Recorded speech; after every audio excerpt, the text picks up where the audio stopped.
સહજાત્મ સ્વરૂપ પરમ ગુરુ પ્રભો અંતરયામી જીવન જીવનાદીન શરણા તુઈણો છૂતો તુજ દર્શના દાન દઈ જા અસત્યો માહેથી પરમ સત્ય તું લઈ જા ઊંડા અંધારેથી પ્રભુ પરમ તેજે તું લઈ જા પિતા પેલો આગે જગત વિટતો સાગર રહે અને વેગે પાણી સકળ નદીના એ ગમ વહે વહો એવી નિત્ય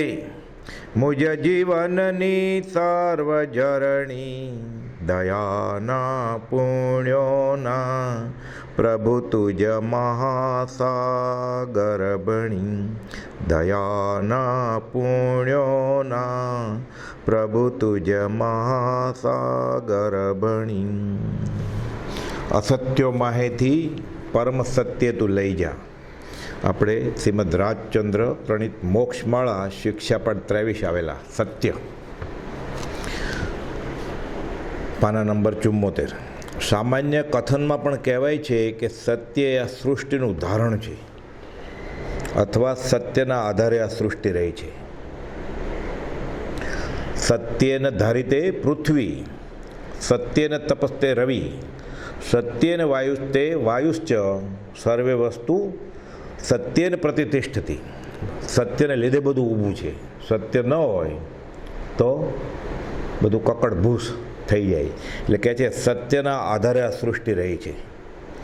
એ કથનમાંથી એવી શિક્ષા મળે છે કે ધર્મ, નીતિ, રાજ અને વ્યવહાર એ સત્ય વડે પ્રવર્તન કરી રહ્યા છે. સ્વાત છોડી દે સૂર્ય તો ઠંડો થઈ જાય. સ્વાત ન હોય તો પવન વાય કેવી રીતે? પૃથ્વી ધરી કેવી રીતે રાખે? વૈષ્ણવમાં એમ કહેવાય છે કે આ પૃથ્વીને શેષનાગ ઉપર ઊભી છે, શેષનાગના માથા ઉપર ધરી રાખી છે કે કાચબા ઉપર, પણ સત્યથી બધું ઊભું છે. એટલે ધર્મ, નીતિ, રાજ અને વ્યવહાર એ સત્ય વડે પ્રવર્તન કરી રહ્યા છે. અને એ ચાર ન હોય તો જગતનું રૂપ કેવું ભયંકર હોય. એટલે ધર્મ ન હોય, નીતિ ન હોય, રાજ અને વ્યવહાર સત્ય વગરના હોય, વિચારીએ તો કેવું ભયંકર રૂપ ઊભું થાય. અત્યારે છે એના કરતાં ખરાબ, અસંખ્યાત ગણું ખરાબ. એ માટે થઈને સત્ય એ સૃષ્ટિનું ધારણ છે એમ કેવું એ કંઈ અતિશયોક્તિ જેવું કે નહીં માનવા જેવું નથી. વસુરાજાનું એક શબ્દનું અસત્ય બોલવું કેટલું દુઃખદાયક થયું હતું તે તત્વ વિચાર કરવા માટે અહીં હું કહું છું. એટલે કૃપાળુદેવે નાનો સરખો પાઠ લખે છે ઇતિહાસના કથાયુગમાંથી વાત લઈને. જૈનમય છે, જૈનેતરમાંય છે આવી બધી વાતો ઘણી બધી. થોડો ઘણો ફેરફાર હોય. ગીતાર્થ આચાર્યોએ બોધ માટે બધી વાર્તાઓ લખી હોય, અમુક ઐતિહાસિક વાત પણ હોય. એટલે કૃપાળુદેવ આવા દાખલા દલીલ સાથે સમજાવે. એટલે વ્યવહાર સત્ય આવે પછી પરમાર્થ સત્ય. મૂળ તો સત એટલે આત્મા, પણ એ તો બહુ દૂરની વાત થઈ. હજી બ્રહ્મચારી કહે છે વ્યવહારના જ જેને ઠેકાણા ન હોય અને પરમાર્થ સત્ય ક્યાં? પરમાર્થ ક્યાં? છેલ્લે સત તો શું છે? હું શરીર નથી, આત્મા છું. સત હોવું, હોવું ને હોવું. વસુ રાજા, નારદ અને પર્વત એ ત્રણેય એક ગુરુ પાસેથી વિદ્યા ભણ્યા હતા. એટલે નાનપણમાં વસુ રાજા, નારદ અને પર્વત ત્રણેય એક જ ગુરુના શિષ્ય. એ જમાનામાં તો જંગલમાં ઋષિમુનિના આશ્રમમાં જાય અને વિદ્યા સંપાદન કરે અને પછી વિદ્યા લઈને પછી પાછા બ્રહ્મચર્ય આશ્રમમાંથી પછી ગૃહસ્થ આશ્રમમાં પ્રવેશે. પર્વત અધ્યાપકનો પુત્ર હતો. હવે જે ભણાવતા હતા ને એ ગુરુનો જ પુત્ર હતો આ પર્વત. પણ પારકીમાં કાન વિંધે. એટલે અધ્યાપકે કાળ કર્યો, એ ગુરુજી ગુજરી ગયા. એથી પર્વત તેની મા સહિત વસુરાજાના દરબારમાં આવી. પછી આ ત્રણેય એક જ ગુરુના શિષ્ય એટલે પર્વતને અને વસુરાજાને એ રીતે દોસ્તી.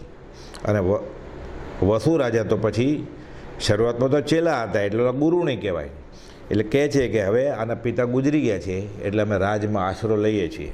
એટલે પર્વત તેની મા સહિત વસુરાજાના દરબારમાં આવી રહ્યા. એક રાત્રે તેની મા પાસે બેઠી છે અને પર્વતને નારદ શાસ્ત્રનો અભ્યાસ કરે છે. વસુરાજા તો રાજા થઈ ગયા, આ બાજુ નારદ અને પર્વત શાસ્ત્રનો અભ્યાસ કરે છે. બંનેના ગુરુ એક જ, એટલે પર્વતના પિતા. એમાં એક વચન પર્વત એવું બોલ્યો કે અજા હોતવ્યમ. ત્યારે નારદ બોલ્યો અજ તે શું?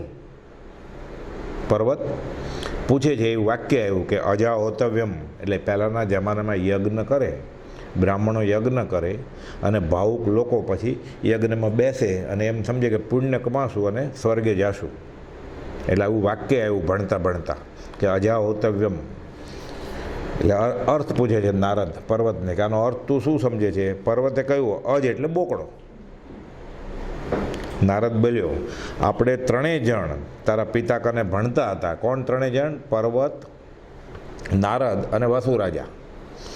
ત્યારે તારા પિતાએ તો અજ તે 3 વર્ષની વ્રીહી કહી છે. એટલે જે અનાજનો દાણો જવ 3 વર્ષ સુધી હોય પછી અંકુર ન ફૂટે એમાંથી, એને વ્રીહી કહેવાય, એને અજ કહેવાય. એટલે કહે છે આપણે ત્રણેય જણ તારા પિતા કને ભણતા હતા ત્યારે પિતાએ અજને તે 3 વર્ષની વ્રીહી કહી છે અને તું અત્યારે બોકડો કહે છો. આવું મૃષા બોલવાનું પ્રયોજન શું છે? એટલે કહે છે તું અવળું શા માટે કહે છે? એમ પરસ્પર વચન વિવાદ વધ્યો.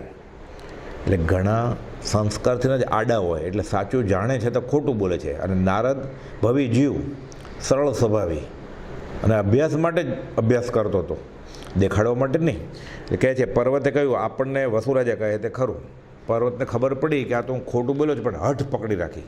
એટલે ઘણા એવા ભારે કર્મનો ઉદય હોય, પૂર્વના અસંસ્કાર હોય ત્યારે જીવ જાણવા છતાં ભૂલ કરે. આપણે આવે છે ને માયા મૃષાવાદ, એટલે છળ કપટ સાથે જૂઠું બોલે. જૂઠું બોલે એટલો ગુનો, સાથે છળ કપટ પણ હોય, પેટમાં પાપ હોય. એટલે કહે છે હવે પર્વતે આપણી સાથે ભણતો હતો, એને પૂછીએ, એ ન્યાય કરે સાચું, હું સાચો જ છું. નારદ કે તો આવું ખોટું નહીં બોલ, તારા જ પિતા આપણા ગુરુ હતા, એણે શીખવાડ્યું છે, અવળું શા માટે કહે છે? એમ પરસ્પર વચન વિવાદ વધ્યો ત્યારે પર્વતે કહ્યું આપણે વસુરાજા કહે તે ખરું. એ વાતની નારદે પણ હા કહી. અને આમ વસુરાજા સત્યપરાયણ ગણાય કે એ જે ચુકાદો આપે એ સાચો, શિરોમાન્ય કરે બધા. નારદ કે હા બરાબર છે, વસુરાજા કે એ મંજૂર આપણે. અને જે જીતે તેને માટે અમુક શરત કરી. પછી આ શરત તો બહુ કડક હતી. બ્રહ્મચારી લખે છે મોક્ષમાળા પ્રવેશિકામાં કે જે હારે ને એની જીભ કાપી નાખવાની, કેમ કે ખોટું બોલ્યો ને, આવી શરત રાખેલી. અને પર્વતને ખબર હતી તોય પછી પકડી જ રાખ્યું કે ના હું સાચો જ છું. હવે કરે શું? પર્વતની માં બેઠી છે એટલે આ ગુરુણી એ બી બેઠા છે. પર્વતની માં જે પાસે બેઠી હતી તેણે આ સાંભળ્યું. અજ એટલે વ્રીહી એમ તેને પણ યાદ હતું, એ જાણતી જ હતી, ગુરુપત્ની હતી એટલે કે અજ એટલે બોકડો નહીં પણ અજ એટલે વ્રીહી, 3 વર્ષ જૂનું અનાજ, અને એ યજ્ઞમાં ન ખાય.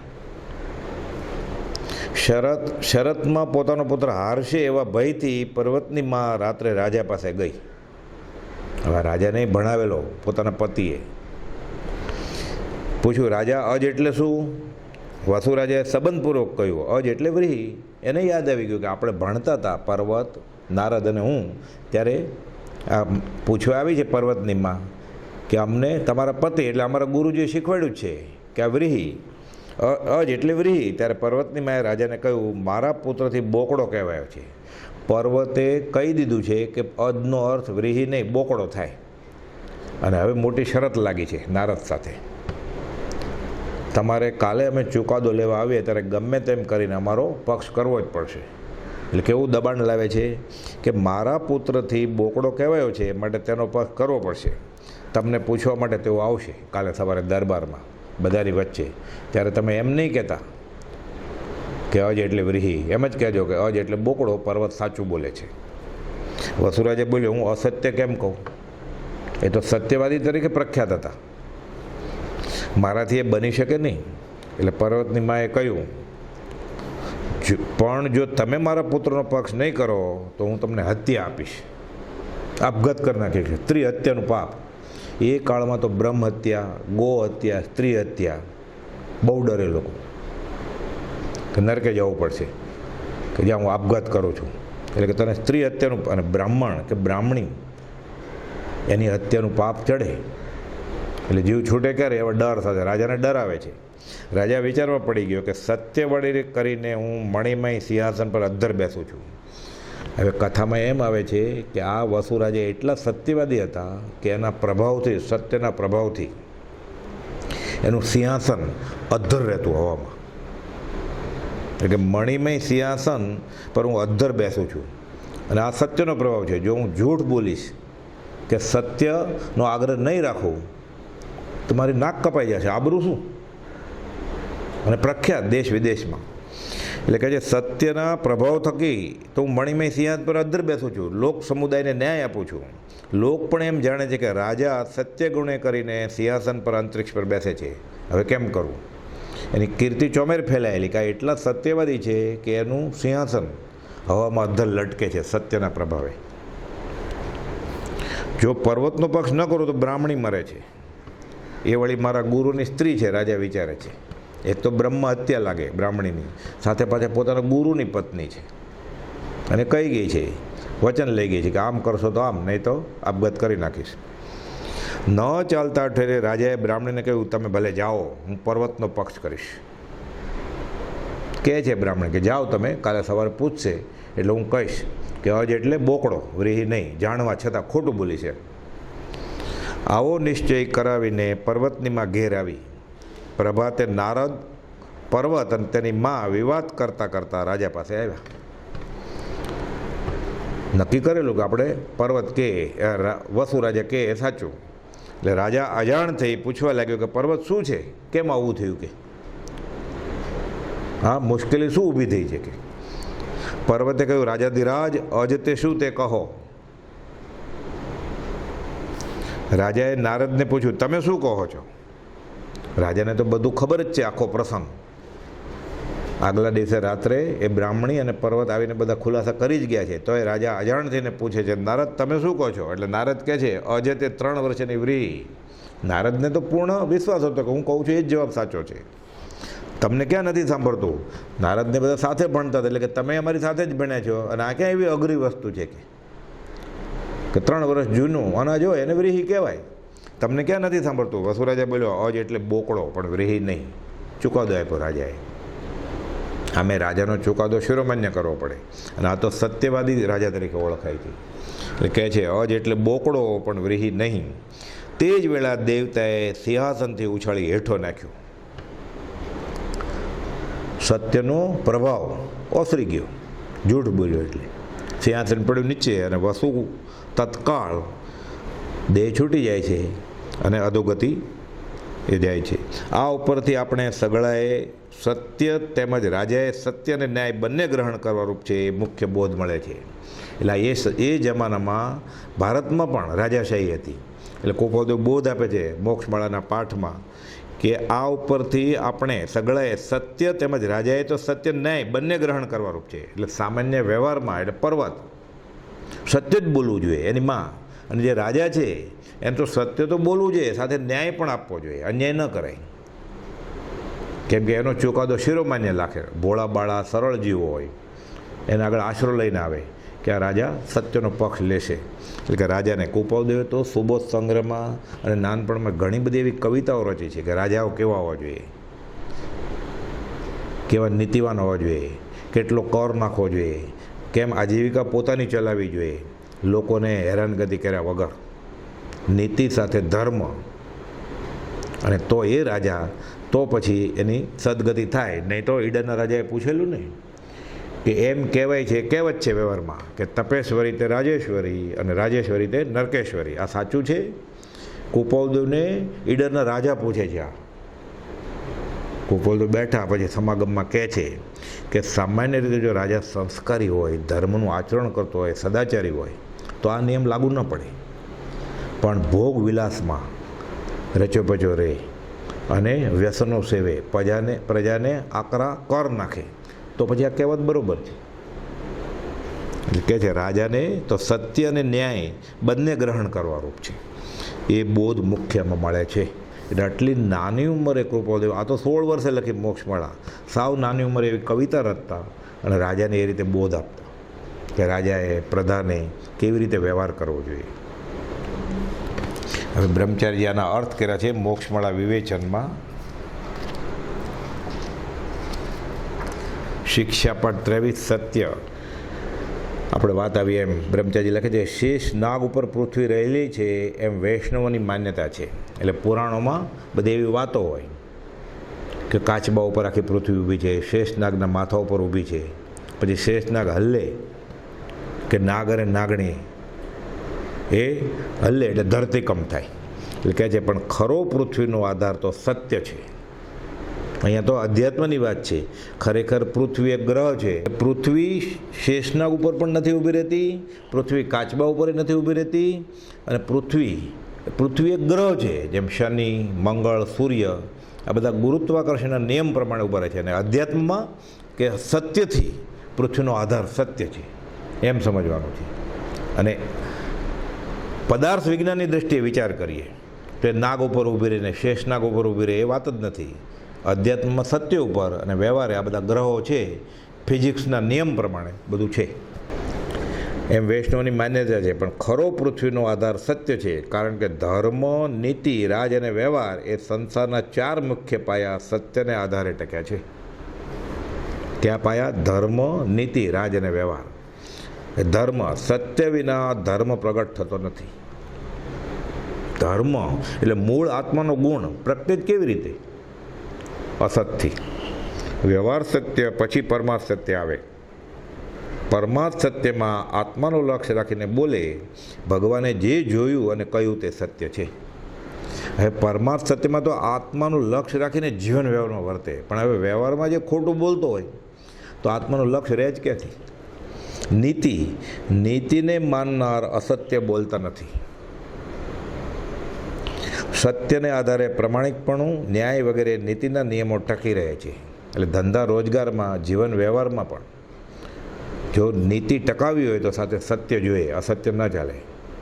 કુપોદેવે તો મોતીલાલ ગિરિલાલ કાપડિયા બેન્ડ સ્ટેન્ડ પછી સાંજે જમીને નીકળેલા તો હાઈકોર્ટનો બુરજ આવ્યો, બતાડ્યો યુનિવર્સિટીની બાજુનો કે આ શું છે? તો કે હાઈકોર્ટનો બુરજ છે. તો કે જૈનની પ્રામાણિકતા, સાચા શ્રાવકની નિર્ગ્રંથ ધર્મ પાળે છે એની પ્રામાણિકતા કેવી હોવી જોઈએ?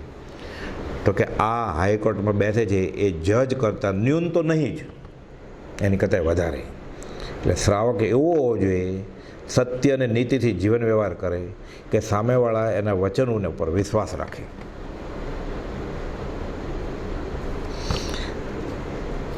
નીતિને માનનાર અસત્ય બોલતા જ નથી, અને સત્યને આધારે પ્રમાણિકપણું, ન્યાય વગેરે નીતિના નિયમો ટકી રહે છે. રાજાનું વચન માન્ય હોય છે તે પડશે જ.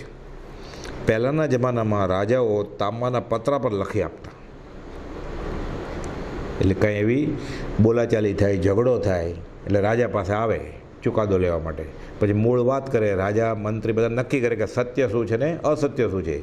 જે વાત લાગે તાંબાના પત્રો પર લખી દે, પછી દીકરા બધા માન્ય રાખે. પછી એના વારસદારો અત્યારે કેમ વિલ કરે, નોટરાઇઝ કરે, રજિસ્ટર કરાવે, એવી રીતે ત્યારે રાજા લખી દે તાંબાના પત્ર ઉપર અને એ બધા સ્વીકારે, પછી એ માન્ય કરાય. વ્યવહાર અમુક આપીશ એમ કહે એટલે આપે. એટલે વ્યવહારમાં સત્ય જોઈએ. લેવડ દેવડ સત્યને આધારે ચાલે છે. એ ફરી જાય તો ધંધા પડી ભાંગે ને. એટલે ઘણો બધા વ્યવહારો એવી રીતે એકબીજાના વિશ્વાસે વ્યવહાર ચાલે જ છે.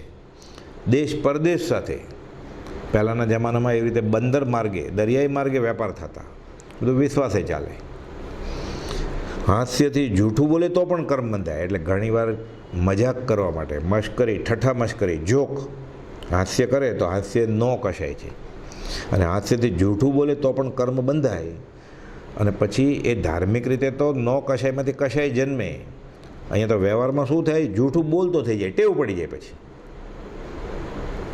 એટલે ટેવ પડી ગયું એટલે પછી જ્યાં સ્વાર્થ હોય ત્યાં જૂઠું બોલતા પછી પાછો ન પડે. એટલે શરૂઆતમાં ખાલી મજાક મશ્કરી તરીકે જૂઠું બોલતો હોય, પછી એ જીવન વ્યવહાર થઈ જાય એનો. અને પછી તો એને એ નિર્દ્વંદ પરિણામ, પછી કાંઈ એને બુઠી લાગણી થઈ જાય કે એમાં કાંઈ વાંધો નહીં, આપણને વ્યવહારિક નાનામાં નાનો ફાયદો થતો હોય તો જૂઠું બોલવું. પછી પછી તો જૂઠું બોલતા પાછો જ ન પડે, અને પછી જેમ ચોરી જુગાર વગેરે શરૂઆતમાં રમત રૂપે કરે, એટલે પત્તા રમે એ બધું એમ જ રમત ખાતર રમતો હોય, આનંદ માટે, સમય પસાર કરવા માટે, અને પછી ટેવ પડી જાય અને વ્યસન રૂપે સેવે, અને પછી તો પૈસાની લેતી દેતી થાય એમાં, આ રમતમાં. પછી તો જૂઠું જ બોલે તો જ વધારે કમાય ને, એવા ખ્યાલ હોય એને. પર્વતના પિતા ક્ષીરકદમ નામે હતા. તેની માતાનું નામ સ્વસ્તિમતી હતું. પર્વત અને નારદ ભણીને મોટા અધ્યાપક થયા હતા. નારદે બહુ ભણ્યા, પર્વતે બહુ ભણ્યા, પણ ભણ્યા પણ ગણ્યા નહીં, સદાચારને નિયમ નહીં. અને નારદ ભણ્યા સાથે ગણ્યા, સદાચારને નીતિ નિયમથી જીવે. એકવાર નારદ પર્વતે તે આવ્યો અને પરસ્પર વાત થયો, ત્યારે વસુ રાજા ન્યાય કરે એમ ઠર્યું. એટલે આપણે વાત આવી ને કે અજા એટલે બોકડો કે અજ એટલે બોકડો કે અજ એટલે વ્રીહી, અને જે ખોટો પડે તેની જીભ કાપી નાખવી એવી શરત કરી. વસુ રાજા થઈને સત્યવાદી કહેવાયને પણ જૂઠું બોલ્યો, તેથી વધારે શિક્ષા પામ્યો, અધોગતિએ ગયો. જમીન ફાટી અને વસુ સિંહાસન સાથે તેમાં દટાઈ ગયો, ધરબાઈ ગયો. નારદ સાચો પડ્યો, પરંતુ પર્વત પણ કહે કે વસુએ બોકડો કયો માટે હું જ સાચું કહું છું. માટે પર્વત પણ કહે કે વસુએ બોકડો કયો માટે હું જ સાચું કહું છું. પર્વત અસત્ય અને હિંસાના પ્રચારથી જગતમાં મહા ઉપદ્રવ કરાવીને 7મી નરકે ગયો. પછી તો બ્રહ્મચારીજીએ પ્રવેશિકામાં 7 પાઠ લખ્યા છે. યજ્ઞ શરૂઆત કેવી રીતે થઈ, યજ્ઞોપતતિની કથા, કે આ યજ્ઞ ઉત્પન્ન કેવી રીતે થયા. મહા ઉપદ્રવ કરાવીને 7મી નરકે ગયો. નારદ ગુરુના ઉપદેશ પ્રમાણે વર્તીને બને તેટલો અહિંસા અને સત્ય માટે પ્રયત્ન કરીને છેવટે ચારિત્ર પાળી સર્વાર્થ સિદ્ધિમાં ગયો. સ્વસ્તિમતીએ પુત્રના મોહથી રાજાને અનર્થમાં પ્રેર્યો, તેથી નરકે ગઈ. પુત્ર મોહ, દુર્યોધનને કેમ પુત્ર મોહ થયેલો, 100 પુત્રોએ ગુમાવ્યા, રાજ ગુમાવ્યું બધું. માટે આપણે સત્ય હોય તે જ બોલવું અને સત્ય જ આચરવું. દુર્યોધનની મા ગાંધારી હતી, તેને દુર્યોધન નમસ્કાર કરવા આવ્યો. મહાભારતની લડાઈ શરૂ થવાની હતી, એટલે માતા પિતાને દર્શન કરવા આવે, નમસ્કાર કરવા આવે અને આશીર્વાદ લઈ જાય. એટલે ગાંધારી પાસે આવી અને તેણે નમસ્કાર કર્યા દુર્યોધને. ત્યારે તેણે કહ્યું સત્યનો જય થાવો. એમને કહ્યું બેટા તારો જય થાવો, એમ કહ્યું સત્યનો જય થાવો. પણ તારો જય થાવો એમ ના કહ્યું. એમ આપણે પણ કોઈનો ખોટો પક્ષ કરવો નહીં. એટલે વ્યવહારમાં શુલ્લક નાના તુચ્છ લાભ માટે ઘણીવાર આપણને ખબર હોય કે ખોટી વસ્તુ છે, છતાં એનો પક્ષ લઈએ. આ અધ્યાત્મની દ્રષ્ટિએ તો મહાપાપ છે. પર્વતની જેમ અસત્ય બોલાઈ જાય તો તેથી પાછા વળવું, તેનો આગ્રહ ન કરવો. ખબર પડી કે મારી ભૂલ થાય છે, પાછા વળી જવાનું. નહીં તો નાની વાતમાંથી કેટલા અનર્થની પરંપરા ચાલી. ફક્ત અજ એટલે બોકડો નહીં, પણ અજ એટલે વ્રીહી, પણ કેવું પર્વતે કહ્યું કે બોકડો. એમાંથી પછી શાસ્ત્રમાં વાત છે કથાયુગ યુગમાં કે ચાલતા ચાલતા ચાલતા પછી યજ્ઞ શરૂ કર્યા. મહાઆરંભ, મહાસમારંભ, બધા પશુના વધ અને નરક ગતિ બાંધી લીધી એણે, અને એનું અનુમોદન કરવાવાળા રાજાએ, એની માએ અને કેટલાએ. માટે નાની સરખી ભૂલ થાય ત્યારે પણ વિચારીને પાછા વળવું, ખમાવી લેવું, અને ફરી તેવી ભૂલ ન થાય તેમ વિચારી વર્તન કરવું.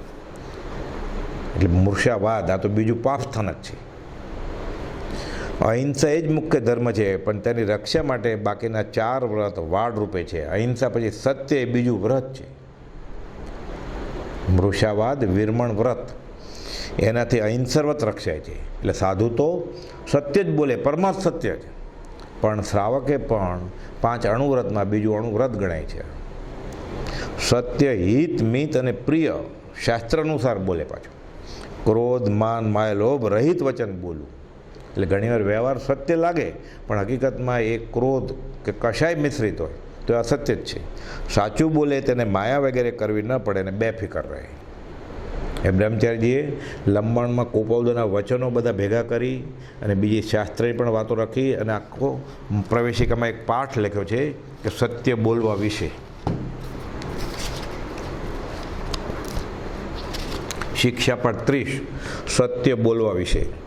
કુપોદનું જ વાક્ય છે, વસ્તુનું યથાર્થ સ્વરૂપ જેવું જાણવું, અનુભવવું તેવું જ કહેવું, આ સત્ય. એટલે હૈયે કાંઈ ને ઓઠે કાંઈ એમ નહીં. સત્ય બે પ્રકારે છે, પરમાર્થ સત્ય અને વ્યવહાર સત્ય. પરમાર્થ સત્ય એટલે આત્મા સિવાય બીજો કોઈ પદાર્થ આત્માનો થઈ શકતો નથી. હું બસ એક આત્મા છે એમ નિશ્ચય જાણી ભાષા બોલવામાં વ્યવહારથી દેહ, સ્ત્રી, પુત્ર, મિત્ર, ધન, ધાન્ય, ગૃહ આદિ વસ્તુઓના પ્રસંગમાં બોલતા પહેલાં એક આત્મા સિવાય બીજું કાંઈ મારું નથી એ ઉપયોગ રહેવો જોઈએ. એટલે અહમભાવ અને મમત્વ ભાવ, એટલે સતત વ્યવહારમાં પણ આ ઉપયોગ રહે કે હું વ્યવહારે વાત કરું છું હું મારું, પછી આ બધી વસ્તુઓ ચેત અચેત, પણ આ હું અને મારું એ અનંતકાળથી આ ગુના લઈને જીવ ભવભ્રમણ કરે છે અને ખોટું જ છે. મૂળમાં તો મેરો એક આતમ તામ મમત ઝૂકીનો, બાકી બધું તો ભિન્ન છે. એટલે હું ને મારું કેવી રીતે આવે? એટલે દેહ, સ્ત્રી, પુત્ર, મિત્ર, ધન, ધાન્ય બધું આદિ વસ્તુઓના પ્રસંગમાં બોલતા પહેલાં એક આત્મા સિવાય બીજું કાંઈ મારું નથી એ ઉપયોગ રહેવો જોઈએ. આ મારું નામ, આ મારી ડિગ્રી, આ મારું ઘર, નેમ પ્લેટ હોય, સ્ક્રૂ ટાઈટ કરી દીધા હોય, વ્યવહારે બરાબર. અન્ય આત્માના સંબંધી બોલતા આત્મામાં જાતિ, લિંગ અને તેવા ઔપચારિક ભેદવાળો તે આત્મા ન હોવા છતાં માત્ર વ્યવહારનેથી કાર્યને માટે બોલવામાં આવે છે એમ સમજવાનું. એટલે કોઈને સ્ત્રી કહે, કોઈને પુરુષ કહે, કોઈને છોકરો કહે, કોઈને મામા કહે, કોઈને કાકા કહીએ, આ વ્યવહાર માટે છે. મૂળમાં એ બધા આત્મા છે, પોતે પણ આત્મા જ છે. એવા ઉપયોગપૂર્વક બોલાય તો તે પારમાર્થિક સત્ય ભાષા છે એમ સમજવાનું. એ બ્રહ્મચર્ય સમજવા માટે આ દ્રષ્ટાંત આપ્યા છે. એક માણસ પોતાના આરોપિત દેહની, ઘરની, સ્ત્રીની, પુત્રની કે અન્ય પદાર્થની વાત કરતો હોય તે વખતે સ્પષ્ટપણે તે પદાર્થથી વક્તા એટલે પોતે હું ભિન્ન છું અને તે મારા નથી એમ સ્પષ્ટપણે બોલનારને ભાન હોય તો તે સત્ય કહેવાય. એટલે બધું બતાવતો હોય, આ મારું ઘર, આ મારી કાર, આ મારી પ્રોપર્ટી, આ મારા ઘરેણાં, આ મારા સગા સંબંધી, પણ એ બોલતી વખતે એનો ઉપયોગ હોય છે કે અત્યારે હું વ્યવહારમાં છું એટલે અમારે બોલવું પડે છે, પણ હું એક આત્મા જ છું, બાકી મારું આ શરીર નથી. તો શરીર આશ્રિત બધા સગા સંબંધી ક્યાંથી હોય? એટલે મૂળમાં શું ઉપયોગ રહેવો જોઈએ? હું દેહાદિ સ્વરૂપ નથી, દેહ, સ્ત્રી, પુત્ર આદિ કોઈ મારા નથી. શુદ્ધ ચૈતન્ય સ્વરૂપ અવિનાશી એવો હું આત્મા છું. આમ આત્મ ભાવના કર્યા કરે તો મરણ આવે ત્યારે ટકી રહે તો સમાધિ મરણ થાય. તો હું ને મારું આવીને ઊભું રહી જાય દેહ છોડતી વખતે. એટલે સત્યનું એ રીતે પરમાત્મા કેટલું મહાત્મ્ય છે. બીજું દ્રષ્ટાંત, જેમ કોઈ ગ્રંથકાર શ્રેણિક રાજા અને ચેલરાણીનું વર્ણન કરતો હોય તો તેઓ બંને આત્મા હતા અને માત્ર શ્રેણિકના ભવાશ્રયી તેમનો સંબંધ અગર સ્ત્રી, પુત્ર, ધન, રાજ્ય વગેરેનો સંબંધ હતો. એટલે એમ કે શ્રેણિક રાજાના પત્ની હતા, આ રાજ હતું, વ્યવહારે બરાબર, પણ આ બોલતી વખતે, આ ગ્રંથકારે લખતી વખતે ઉપયોગ રાખવો જોઈએ કે અત્યારે શ્રેણિકનો જીવ રાજા તરીકે છે, ચેલણાનો જીવ રાણી તરીકે છે, એ રીતે હું વાર્તા કરું છું બોધ આપવા માટે. અને આ વાત લક્ષ્યમાં રાખ્યા પછી બોલવાની પ્રવૃત્તિ કરે તો જ પરમાર્થ સત્ય કહેવાય. નહીં તો સાચી વાત કરે કે આ શ્રેણિક રાજાની પત્ની છે અને શ્રેણિક રાજા છે તો એ જૂઠ જ ગણાય. એટલે આપણે તો જે વ્યવહારમાં જ એટલું બધું જૂઠ આચરતા હોઈએ કે આપણને ઉપયોગ જ ન છે કે આ શું વાત છે એવું લાગે, નવાઈ લાગે. આ વ્યવહાર સત્ય આવ્યા વિના પરમાર્થ સત્ય વચન બોલવાનું બને તેમ ન હોવાથી વ્યવહાર સત્ય નીચે પ્રમાણે જાણવાનું છે. પણ આવું સત્ય તો ક્યારે પ્રગટે? આ તો સમદ્રષ્ટિનું લક્ષણ છે. આ નરસિંહ મહેતાએ કહ્યું છે વૈષ્ણવ જન્મમાં કે જીવા થકી અસત્ય ન બોલે, પરસ્ત્રી જેને માતરે. જીભે જૂઠું જ ન બોલે, આ સમદ્રષ્ટિ છે. અને પછી લખે આ જે હોય ભણે નરસિંહતોનું દર્શન થતાં કુળ 71 તાર્યા રહે. સમ્યક દ્રષ્ટિનું લક્ષણ છે. એટલે વૈષ્ણવજન એટલે અહીંયા સંપ્રદાયની વાત નથી, મુમુક્ષુના લક્ષણની વાત છે. વ્યવહાર સત્ય આવ્યા વિના પરમાર્થ સત્ય વચન બોલવાનું બને તેમ ન હોવાથી વ્યવહાર સત્ય નીચે પ્રમાણે જાણવાનું છે.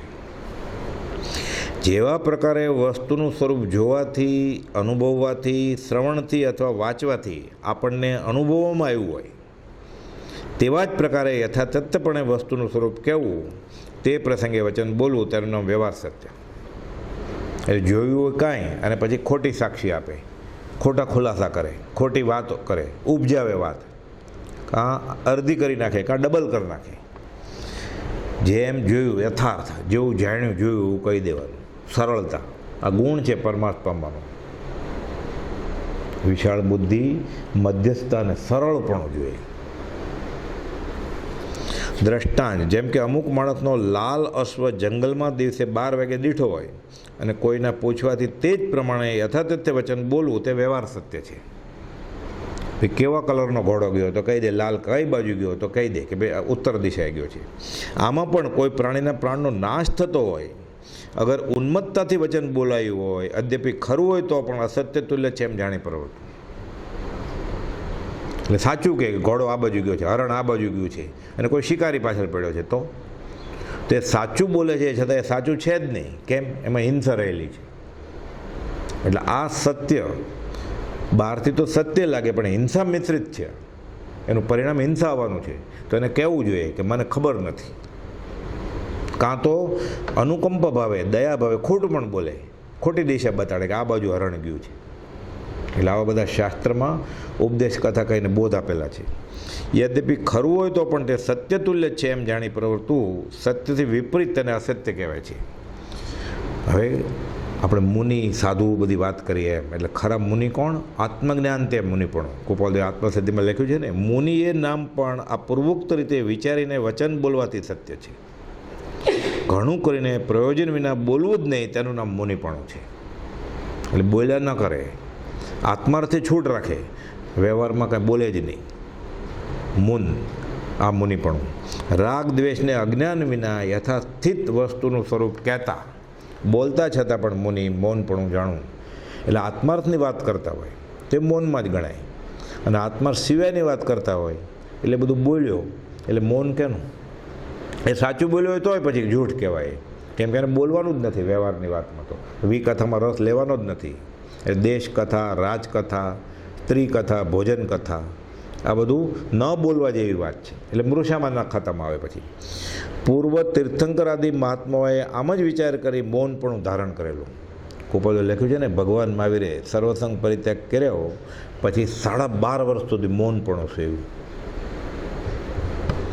અને 12.5 વર્ષ લગભગ મૌનપણું ધારણ કરનાર ભગવાન વીર પ્રભુએ આવા ઉત્કૃષ્ટ વિચારે કરી આત્મામાંથી ફેરવીને મોહનીય કર્મનો સંબંધ કાઢી નાખ્યો અને કેવળ જ્ઞાન દર્શન પ્રગટ કર્યું. પછી આત્મા ધારે તો સત્ય બોલવું કંઈ કઠણ નથી. એટલે આપણને એમ લાગે, અઘરું લાગે કે પછી ધંધો કેમ ચાલશે, પછી નફો કેમ થશે, પછી સમાજમાં રહેવાશે કેમ, બધા ખોટું બોલે છે ને.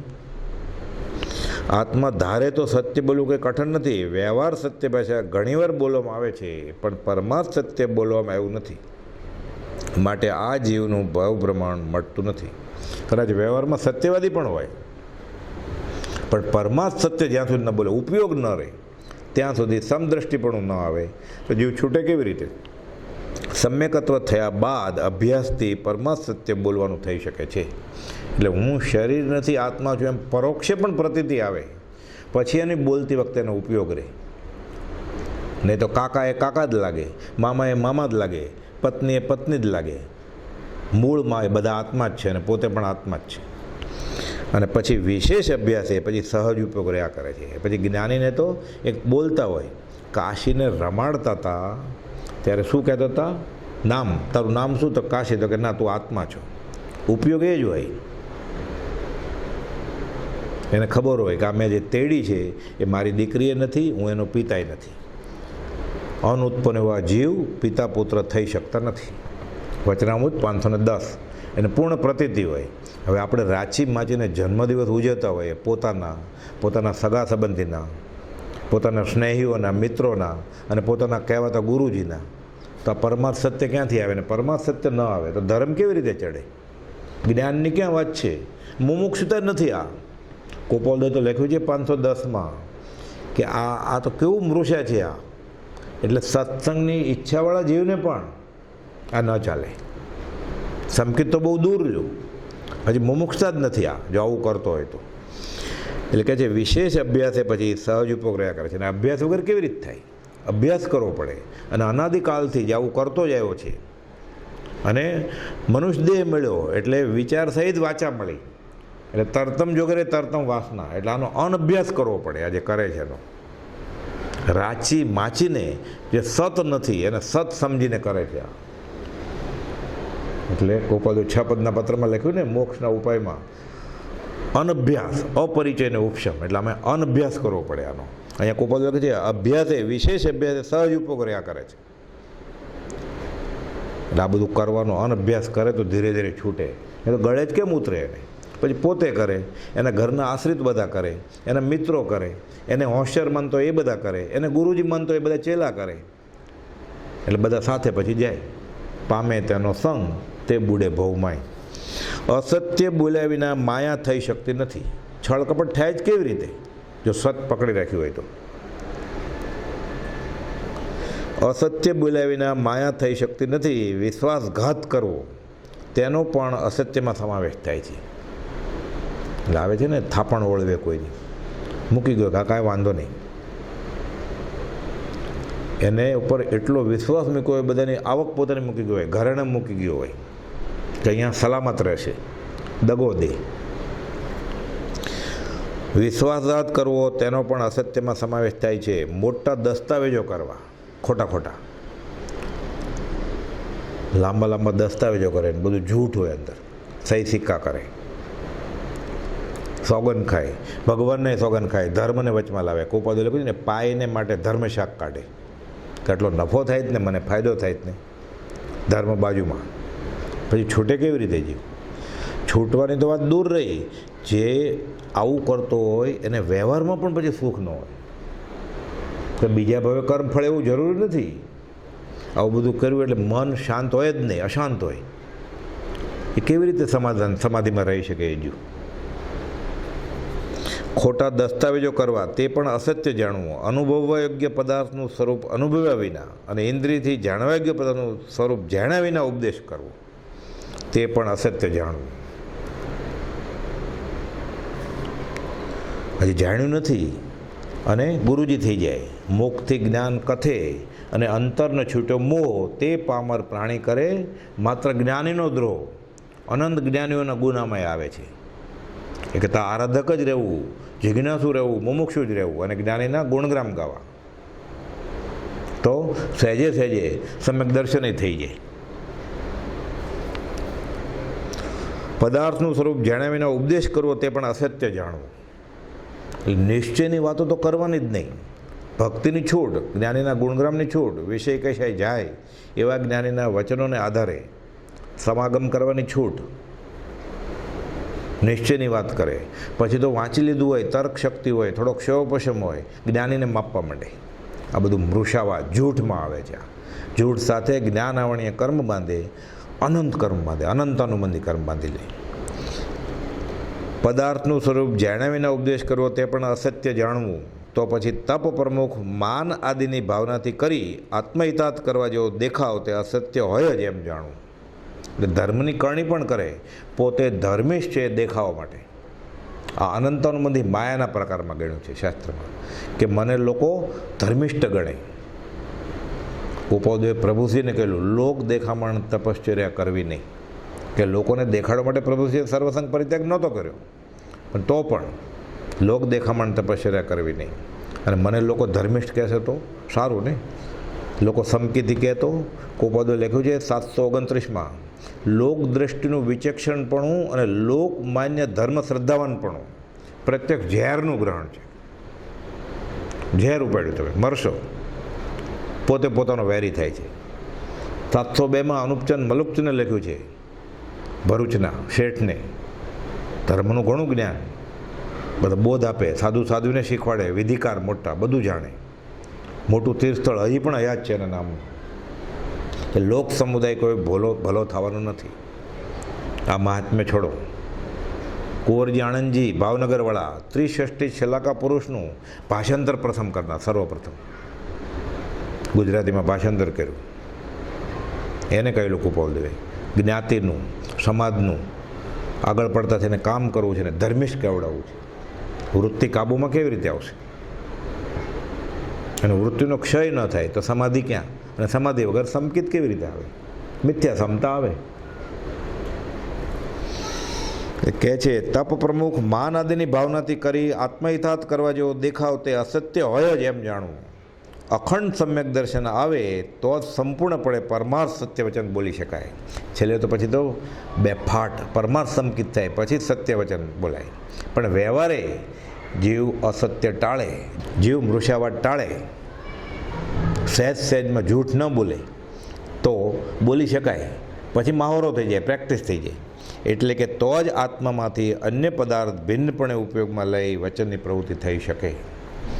કોઈ પૂછે કે લોક શાશ્વત કે અશાશ્વત, તો ઉપયોગપૂર્વક ન બોલતા લોક શાશ્વત કહે તો અસત્ય વચન બોલાવવું એમ થાય. પણ આ વચન બોલતા લોક શાશ્વત કેમ કહેવામાં આવ્યું તેનું કારણ ધ્યાનમાં રાખી બોલે તો સત્ય ગણાય. એટલે આ તો બહુ સૂક્ષ્મ વાત છે, સંકિત થયા પછીની વાત છે. આ વ્યવહાર સત્યના પણ બે વિભાગ થઈ શકે છે, એક સર્વથા પ્રકારે ને બીજું દેશથી. સર્વથા પ્રકારે સત્ય તો સમદ્રષ્ટિ થાય પછી આવે, પણ દેશથી એટલે અંશે વ્યવહાર ધર્મમાં પણ ગૃહસ્થ વ્યવહારમાં પણ સત્ય પાળી શકાય.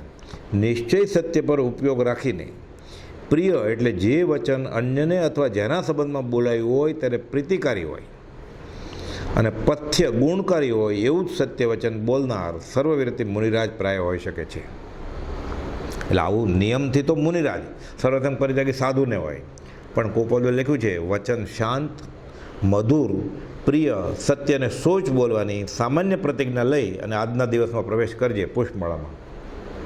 કેમ સામાન્ય પ્રતિજ્ઞા? હજી સમ્યક દર્શન નથી, સર્વસંગ પરિત્યાગી નથી થયો, પણ સામાન્ય પ્રતિજ્ઞા લઈ યાદ રાખજે. એટલે સહેજે સહેજે છાશ વારે પાણી વારે જૂઠું નહીં બોલતો, પછી ટેવ પડી જશે. નહીં સંસાર ઉપર અભાવ રાખનાર હોવા છતાં પૂર્વ કર્મથી અથવા બીજા કારણથી સંસારમાં રહેનાર ગૃહસ્થે દેશથી સત્ય વચન બોલવાનો નિયમ રાખવા યોગ્ય છે. તે મુખ્ય આ પ્રમાણે. એટલે વ્યવહારમાં આપણે ડગલે ને પગલે આવા નિમિત્તો બનતા હોય છે કે જ્યાં સહેજે સહેજે પછી નિયમ પડાય, જો એવી સારી ટેવ પડી ગઈ હોય તો. અને કુટેવ પડી ગઈ તો સહેજે સહેજે પછી મૃષાવાદ સેવાય. એટલે કહે છે કન્યાલિક, મનુષ્ય સંબંધી અસત્ય. એટલે કોઈના લગ્ન વિવાહ હોય, પૂછે આ છોકરો કેવો છે, આ કન્યા કેવી છે, કાંઈ ખબર ન કે રતન જેવો છે છોકરો. છોકરો બધી રીતે પૂરો હોય, છોકરી સતી સીતા જોઈ લો. વ્યવહારિક લાભ માટે, માન માટે કે સ્વાર્થને માટે આવું બોલે. ઘણીવાર કંઈ ફાયદો એટલો હોય પણ નહીં મોટો, તો પણ બોલે. ફક્ત પોતાના વખાણ થાય કે પોતાને એ બાબતની ક્રેડિટ મળે કે મેં સંબંધ જોડી દીધો છે. એટલે કન્યાલિક અને મનુષ્ય સંબંધી અસત્ય. આવા શ્રાવકો થઈ ગયા છે. શાસ્ત્રમાં તો કથાયુગમાં શ્રેણિક રાજાના સાસરા ચેટક રાજા પોતાની 7 કન્યાઓને કે હું નહીં પરણાવું, તોય છેલ્લા શ્રેણિકના રાણી થયા સતી, મૃગાવતી, તદ્ભો મોક્ષગામી. ત્રીજી દીકરી મહાવીર સ્વામીના ભાઈ નંદીવર્ધન, મોટા ભાઈના એના પત્ની. એટલે એવું નથી કાંઈ આપણને એમ થાય આપણે જ કરીએ છીએ, હું કરું એ જ અજ્ઞાનતા, શકટનો ભાર જેમ શ્વાન તાણે. બધા જીવો પોતપોતાનું નસીબ લઈને જન્મ્યા છે. એટલે વ્યવહારમાં બરાબર. એટલે આમ તો શ્રાવકે ને શ્રાવિકાએ ગોપાલદેવે કહ્યું છે પોતાના પુત્ર પુત્રી હોય એની એક જવાબદારી રૂપે પરણાવે ને તો ન પરણાવે. એટલે આપણે ચેડા રાજા એવું તો ન કરી શકીએ, પણ આવા નિયમો લઈ શકીએ. પછી સહેજે સહેજે પડાય, પછી આપણને કોઈ પૂછે નહીં એવું. કન્યાલિક મનુષ્ય સંબંધી અસત્ય, ગોવાલિક પશુ સંબંધી અસત્ય. એટલે પહેલાંના જમાનામાં ગાય ભેંસ બધું વેચવાનું હોય, કેટલું દૂધ આપે છે કે 22 લીટર, 2 લીટરે ન આપતી હોય એટલે વેચવું હોય. એટલે આવા બધા સત્ય. ભૌમાલિક એટલે ભૂમિ સંબંધી અસત્ય, કે પ્રોપર્ટી હડપ કરી જાય બધું. બિલ્ડર લાઇનમાં આવું બધું બહુ થાય, મોટા મોટા કેસ ચાલે 20 વર્ષ સુધી. પછી ખોટી સાક્ષી આપે એફિડેવિટમાં, વિટનેસ. એમાં જ ઓળખાણું એટલે સહી કરી નાખે, કઈ સહી કરે છે એ ખબર ન હોય, કોની પ્રોપર્ટી છે, કોનું સોનું છે, કોની જગ્યા છે, સહી કરી નાખે, વિટનેસ થઈ જાય. એટલે અનુમોદન આપ્યું ને. એટલે કરવું, કરાવડાવવું, કરતા પતે અનુમોદવું, આ બધા ગુના છે. શાસ્ત્રમાં સરખા જ દંડ છે. થાપણ મૃષા એટલે વિશ્વાસથી રાખવા આપેલા દ્રવ્યાદિ પદાર્થે પાછા માગતા તે સંબંધે ઇનકાર જેવું કે મૂક્યા જ નથી, શું વાત કરો કે તમે, ભૂલી જાય, હડપ કરી નાખે બધું. એટલે આ બધા અસત્યમાં હવે આપણને એમ થાય આટલું બધું સત્ય પાળશું તો વ્યવહારમાં પછી સંસાર કેમ ટકશે? કન્યાલિક મનુષ્ય બધી વાત ન કરે તો કેવી લોકો પરણશે કેવી રીતે? ધંધો તો કમાશે કેવી રીતે? કોઈ કોઈનો સાક્ષી ન થાય તો આ બધા પેપર વર્ક કેમ થાય? બ્રહ્મચારીજીને કોઈ સવાલ પૂછેલો આવો કે બધા જીવો ઉચ્ચ કોટીના મુમુક્ષુ થઈ જાય અને સર્વસંગ પરિત્યાગ કરી દીક્ષા લઈ લે તો સાધુ સાધુને વરાવશે કોણ? કોયડાવાળો પ્રશ્ન કર્યો ને. શાસ્ત્રમાં નથી, સાંભળવામાં નથી, વાંચવામાં નથી આવ્યું, પણ અનુભવમાં આવે એવી વાણી બ્રહ્મચારીજીએ તરત જ જવાબ આપ્યો. શું આપ્યો જવાબ? કે કલ્પવૃક્ષ વરાવશે. તું શા માટે ફિકર કરે છે? ચોથા આરામાં જુગલિયાને કલ્પવૃક્ષ વરાવે ને, જે ઈચ્છા હોય મળે. કે બધા જીવોના એવા ભાવ થઈ જશે કે આપણે સર્વસંગ પરિત્યાગ કરીએ તો કલ્પવૃક્ષ વરાવશે. કે આગળના કાળમાં, ત્રીજા કાળમાં જુગલિયાને કાંઈ જોતું હોય તો ક્યાં જાય? કલ્પવૃક્ષ પાસે ઊભા રહી જાય. ફળ ખાવું છે, સફરજન ખાવું છે, મળી જાય બધું. તું શા માટે ફિકર કરે છે? તું તો છોડ, કલ્પવૃક્ષ વરાવશે. તું શા માટે ફિકર કરો છો? તું તો છોડ. એટલું બધું ન પણ થઈ શકે, પણ સામાન્ય નીતિ વ્યવહાર અને સામાન્ય સત્ય તો બોલે. આ 5 સ્થૂળ પ્રકાર છે. આ સંબંધમાં વચન બોલતા પરમાર્થ સત્યો પર ધ્યાન રાખી યથાસ્થિત એટલે જેવા પ્રકારે વસ્તુઓના સમ્યક સ્વરૂપ હોય તેવા પ્રકારે જ કહેવાનો નિયમ. જો કાં તો મૌન રાખે કે ભાઈ આપણે બોલવું નથી આમાં. ઘણીવાર એવું આપણે જોયું હોય, જાણ્યું હોય કે કહે તો ધડાકો થવાનો હોય, આપણે બોલવાનું જ નહીં કે મને ખબર નથી, મૌન સેવવાનું. ઘણીવાર ધર્મની અવહેલના થતી હોય અથવા તો એવી વાત ક્યાંક પ્રકાશમાં આવવાની હોય કે મોટું નુકસાન થાય તો મૌન રાખવાનું. જેવા પ્રકારે વસ્તુઓના સમ્યક સ્વરૂપ હોય તેવા પ્રકારે જ કહેવાનો નિયમ તેને દેશથી વ્રત ધારણ કરનારે અવશ્ય કરવા યોગ્ય છે. પણ ખોટી સાક્ષી તો આપવી જ નહીં, ખોટી જુબાની આપવી જ નહીં. એનું પરિણામ પછી બહુ લાંબા કાળ ચાલે. આ કહેલા સત્ય વિશે ઉપદેશ વિચારી તે ક્રમમાં અવશ્ય આવવું એ જ ફળદાયક છે. આ બધું કુપોદેવ જે ઉપદેશ છે એમાં બોલ્યા હોય, વ્યાખ્યાનથરમાં ક્યાંક બોલ્યા હોય, આ બધા ઉપદેશનો સાર છે. અને આવો જ દાખલો આપણે જે આ વાર્તા વાંચી એનો આ હેમચંદ્રજી મહારાજે યોગશાસ્ત્રમાં વાત કરી છે એની કે કાલિકાચાર્યને દુરાત્મા દત્ત રાજાએ યજ્ઞનું ફળ પૂછ્યું ત્યારે તેમણે રાજાની બીક વિના સીધું કહી દીધું કે નરક છે. યજ્ઞનું ફળ શું? તો કે નરક. પછી રાજાએ તેમને કેદમાં નખાવ્યા અને તે તેમને મારી પણ નખાવા છતાં આચાર્ય જૂઠું ન બોલ્યા. પરંતુ વસુ રાજા ગુરુપત્નીના આગ્રહથી નારદ અને પર્વતના વિવાદમાં જૂઠું બોલ્યા. આપણે જે વાર્તા વાંચીએ તેથી તે નરકે ગયા. ગોપાલદેવ વ્યવહાર સત્યની આવી જ વાત વ્યાખ્યાનથારમાં કહી છે, ઉપદેશ છે એમાં કહી છે. લખે છે કે સત્ય બોલવું વ્યવહારમાં કંઈ મુશ્કેલ નથી, બહુ અઘરું નથી. શરૂઆતમાં તકલીફ પડે, ટેવાઈ ગયો ખોટું બોલતા એટલે. સાવ સહજ છે. જે વેપાર આદિ સત્ય વડે થાય તે જ કરવા. તો બહુ કમાવું નહીં, તો બહુ કમાઈને પછી વાપરવા તો છે નહીં. લક્ષ્મીના ત્રણ જ ગતિ થાય. કાં ભોગ ભોગવે એટલે કર્મ બાંધે, કાં ચોરી જાય, નાશ થઈ જાય, અને કાં દાનમાં આપે. તો દાનમાં આપીને ભેગી કરવી છે દાન માટે, એ તો કમાવાનું છોડી દે ને. શાસ્ત્રમાં તો એમ છે કે હાથ ખરડી કાદવવાળા કરીને પછી ધોવા. એ કરતાં કાદવવાળા કરવા છે શા માટે તારે? ખરડવા છે શા માટે તારે? પીપ્પા પાપ ન કીજીએ પુણ્ય કિયા 12,000 કે હું પુણ્ય કરીશ પછી મંદિર બંધાવીશ. તારે પ્રાર્થના છોડીને કમાવવું છે, સત્સંગ સમાગમ છોડીને કમાવવું છે. ઉઘાડે પગે બળીને ડુંગરે ચડવું છે અને પછી હું ધર્મ કરીશ, પછી હું દાન કરીશ. આવું કોઈ શાસ્ત્રમાં કહ્યું જ નથી.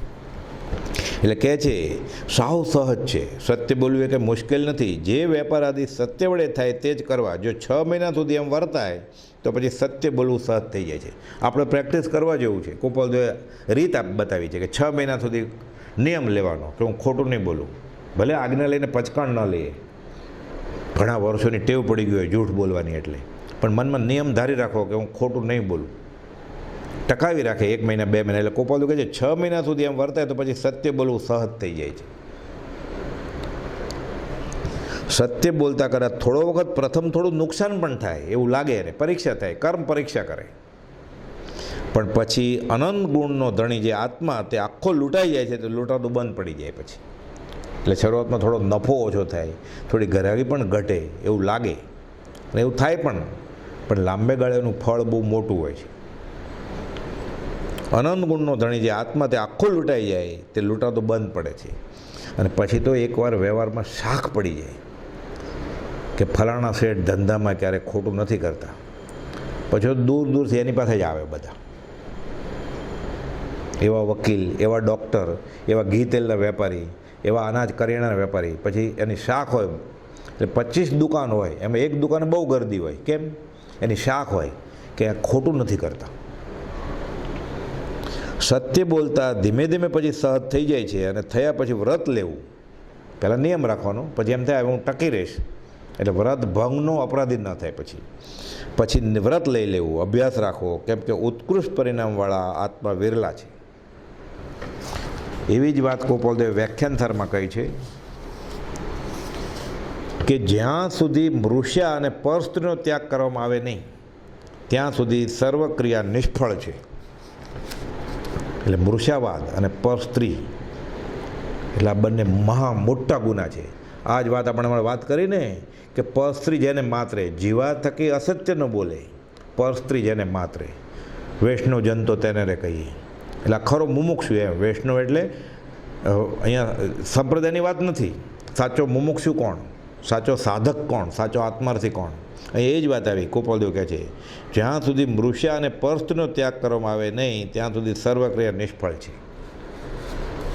ત્યાં સુધી આત્મામાં છળ કપટ હોવાથી ધર્મ પરિણમતો નથી. સત્ય હોય પછી જ અખંડ નીતિનું મૂળ સ્થાપન થાય. એટલે ગોપાલદેવે વચનામૃત 496માં કહ્યું છે કે કઠણ વાત છે એટલે મારાથી નહીં બની શકે. આ વાત મુમુક્ષુએ ન વિચારે, કરવું જ પડે, નહીં તો ઉપદેશ આદિનું નિષ્ફળપણું છે. કે અખંડ નીતિનું મૂળ સ્થાપવું પડે, અને અખંડ નીતિનું મૂળ વ્યવહારમાં સ્થાપવા માટે સત્ય જોઈએ જ, મૃષ્યાવાદ છોડવો જ પડે. એટલે કહે છે ધર્મ પામવાની આ પ્રથમ ભૂમિકા છે. એટલે ઉપદેશબોધ પછી જ લાગુ પડે. હું શરીર નથી, આત્મા છું, આ તો સિદ્ધાંતબોધ. ઉપદેશબોધ પરિણમે નહીં તો સિદ્ધાંતબોધ ક્યાંથી પરિણમે? અને ઉપદેશબોધ પરિણમવાનું આ પહેલું પગથિયું છે. ધર્મ પામવાની આ પ્રથમ ભૂમિકા છે. જ્યાં સુધી મૃષ્યા ત્યાગ અને પરસ્ત્રી ત્યાગ એ ગુણો ન હોય, ત્યાં સુધી વક્તા તથા શ્રોતા હોઈ શકે નહીં. એ ધર્મનું શ્રવણ કરે છે એ શ્રાવક, શ્રુત એટલે શ્રાવ્ય, શ્રાવક બી ન બની શકે, મુમુક્ષુ ન બની શકે, જિજ્ઞાસુ બની શકે. અને વક્તા એ ઉપદેશક કેવી રીતે બની શકે? પોતે જ પડેલો છે, તેને વળગે એ બધા પડે જ ને. એટલે કહે છે જ્યાં સુધી મૃષ્યા ત્યાગ અને પરસ્ત્રીનો ત્યાગ એ ગુણો ન હોય, ત્યાં સુધી વક્તા તથા શ્રોતા હોઈ શકે નહીં. વક્તા માટે તો બહુ મોટી જવાબદારી છે. ગોપાલદેવે વચનામૃત 600માં લખ્યું છે કે 9મા ગુણસ્થાનકે પહોંચે જીવ પછી એને ખરો વેદોદય વયો જાય અને ખરું બ્રહ્મચર્ય પ્રગટે. અને ઉપદેશક પણ પછી થવા એવું છે. ત્યાં સુધી ઉપદેશક નથી થવાનું, ભક્તિ જ કર્યા કરવાની છે, જ્ઞાનીના ગુણગ્રામ કર્યા કરવાના છે. વચનામૃત 600ની છેલ્લી લીટી છે આ. ઉપદેશક પણ શેનું? હજી બ્રહ્મચર્યની 9 વાડમાંથી એક પણ વાડનું ઠેકાણું નથી. એ આત્મજ્ઞાનને ગુરુ ક્યાં? એ ઉપદેશક ન આપી શકે. કેવી રીતે અપાય? લખ્યું છે વક્તા પણ ન હોઈ શકે. આવ્યું ને મોક્ષથી જ્ઞાન કથે અને અંતર છૂટો ન મોહ, તે પામર પ્રાણી કરે માત્ર જ્ઞાનીનો દ્રોહ. એટલે આ બધા ભગવતી સૂત્રમાં છે. આ બધા ગૌતમ, ગણધર આદિની આશા જ ન થાય. મૃષા જેવાથી ઘણી અસત્ય પ્રવૃત્તિ ઓછી થઈ નિવૃત્તિનો પ્રસંગ આવે છે. અને સહજ વાતચીત કરતાં પણ પછી વિચાર કરવો પડે. પછી તો જો મૌન થઈ જાય, કેમ કે ખોટું ગપ્પા ચલાવતો હોય, પછી મૃષાવાદ છોડી દે એટલે એવા વિષયો ઓછા રહે, તાપસી પૂરવાના ને એવા. એટલે મૌન થાય એટલે મન શાંત રહે, સમાધિમાં રહે, એટલે આત્મા વિશે વિચાર રહે. અને કામ કરતાં કરતાં પણ જો મનમાં જીભ તો નવરી હોય, મંત્ર સ્મરણ કરતો હોય તો ઉપયોગ રહે એમ. એટલે ઘણા કર્મોની ભેખડ સહેજે તૂટે પછી આવા સામાન્ય નિયમથી. મૃષા બોલવાથી જ લાભ થાય એવો કંઈ નિયમ નથી. તો બધું ખોટા બોલવાવાળા બધા કરોડપતિ હોય અને સાચું બોલવાવાળા બધા ભિખારી થઈ જાય. મૃષા બોલવાથી જ લાભ થયો કે નિયમ નથી. જો તેમ હોય તો સાચા બોલનારા કરતાં જગતમાં અસત્ય બોલનારા ઘણા હોય છે, તો તેઓને ઘણો લાભ થવો જોઈએ. વ્યવહારમાં એવું દેખાતું નથી કંઈ કે બધા દુરાચારી સુખી જોઈએ, કે બધું ખોટા અસત્યવાદી જૂઠ બોલનારા બધા સુખી જોઈએ. એવું તેમ કંઈ જોવામાં આવતું નથી. તેમ અસત્ય બોલવાથી લાભ થતો હોય તો કર્મ સાવ રદ થઈ જાય. તો પછી શાસ્ત્રમાં જૈનેતરમાં બધા જ્ઞાનીઓએ, અનંત જ્ઞાનીઓએ આ અભિપ્રાય શા માટે આપ્યો હોય? જો અસત્ય બોલવાથી જ સુખી થવાતું હોય તો આવી વાત જ શા માટે? તો કર્મ સાવ રદ થઈ જાય કે, અને શાસ્ત્ર બધા ખોટા પડે.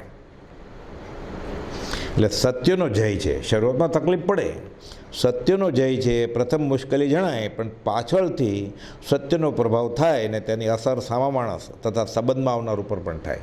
પછી ધીરે ધીરે એની શાખ પડે, છાપ પડે કે આ માણસ વિશ્વાસ કરવા યોગ્ય છે. પછી બે જણા અભિપ્રાય પણ લેવા આવે, અને એ રીતે જીવ સદાચારમાંથી, નિયમથી, આ સત્ય બોલવાના નિયમથી પછી અધ્યાત્મમાં આગળ વધી શકે. એટલે સત્યથી મનુષ્યનો આત્મા સ્ફટિક જેવો ચોખ્ખો જણાય છે. એટલે મૂળ સત એટલે આત્મા, પછી સત્ય બોલવાના નિયમથી પછી પોતે સતરૂપ થઈ જાય. એટલે છેલ્લે સત્યમેવ જયતે, આ સત્ય છે. સહજાત્મ સ્વરૂપ પરમ ગુરુ.